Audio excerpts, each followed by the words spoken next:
Assalamualaikum warahmatullahi wabarakatuh. Perkenalkan, nama saya Anis Fitriani dari Prodi Pendidikan Teknologi Informasi 2021A. Saya di sini akan menjelaskan tentang routing statik.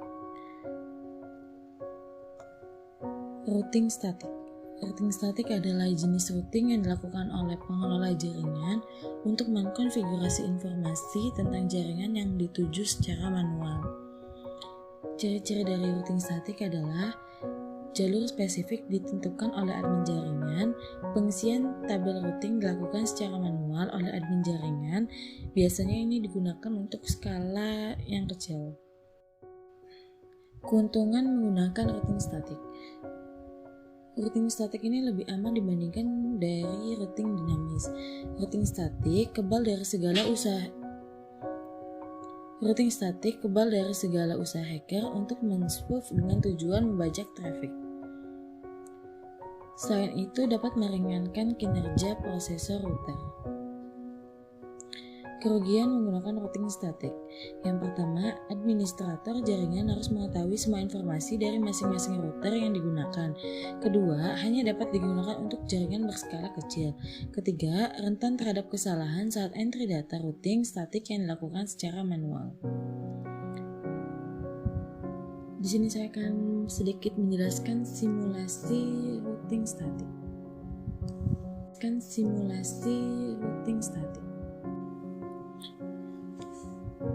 Di sini kita membutuhkan 3 PC, 3 router, dan 2 server, di mana router pertama disambungkan oleh PC ke-1 dan PC kedua.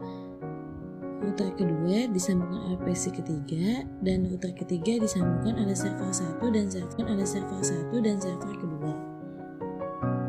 Yang pertama kita mengisi IP address di PC pertama, yaitu 192.168.1.1 dengan subnet max 255.255.255.192 dengan gateway 192.168.1.62. Untuk PC kedua, kita mengisi IP address 192.168.1.65 dengan subnet max 255.255.255.192 dengan gateway-nya 192.168.1.126.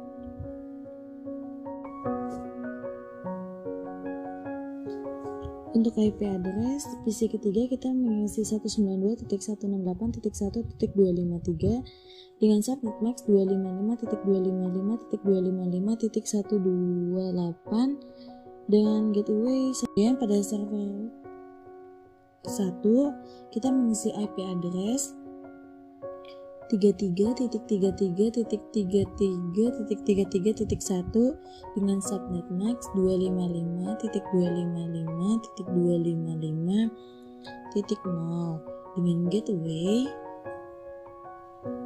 33.33.3.3.3. Pada server kedua kita mengisi IP address 43.43.1 dengan subnet max 255.255.255.0 dengan gateway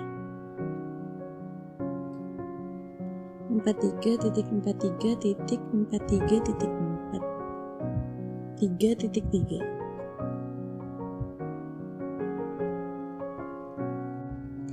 Setelah itu kita lihat di router. Pada serial kedua kita mengisi IP address 112.12.12.1 dengan subnet max 255.255.255.0. Kemudian pada serial ketiga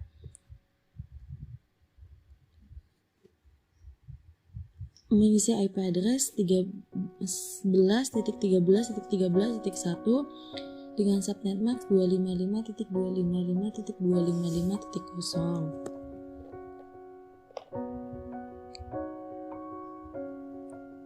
Dan jangan lupa menyalakan port status.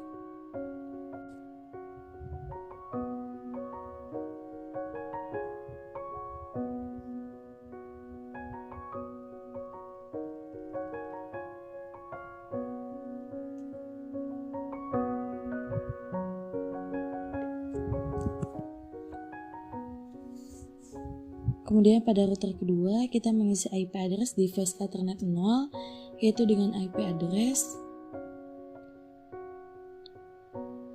192.168.1.254 dengan subnet max 255.255.255.126 dan menyalakan port status.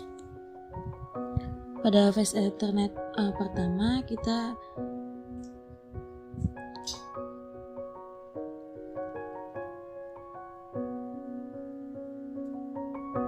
kemudian pada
pada percobaan kedua kita akan mengirimkan PC 1 ke PC ketiga.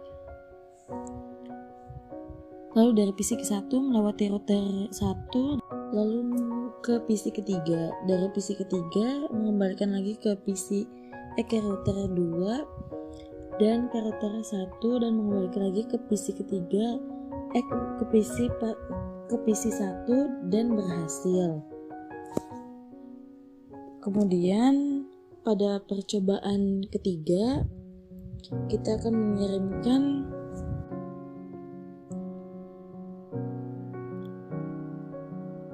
dari PC 1 ke server 1 kita jalankan melewati router 1, router 3 dan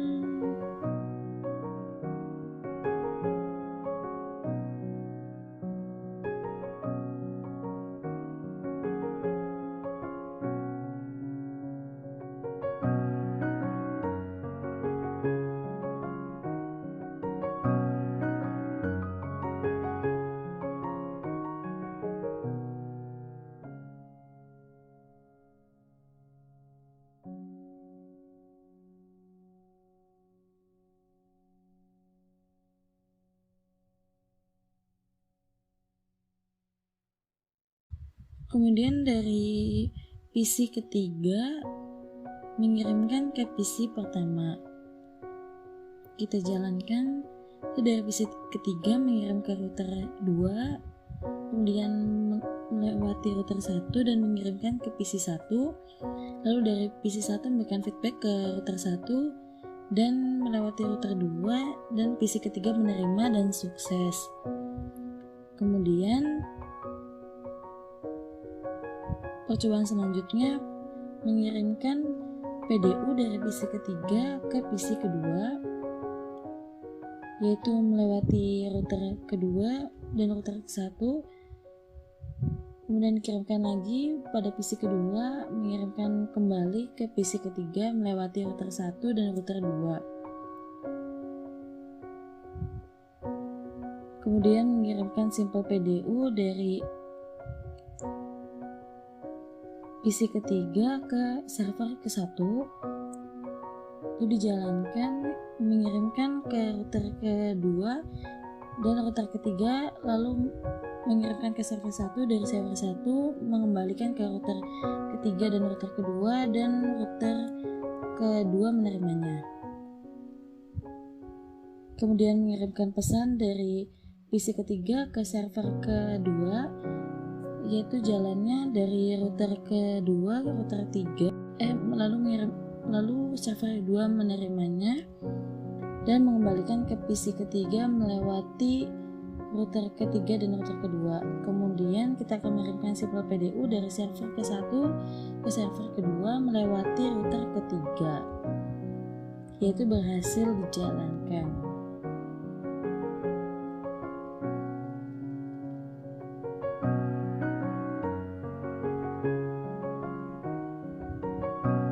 Kemudian mengirimkan simple PDU dari server ke-1 ke PC 1,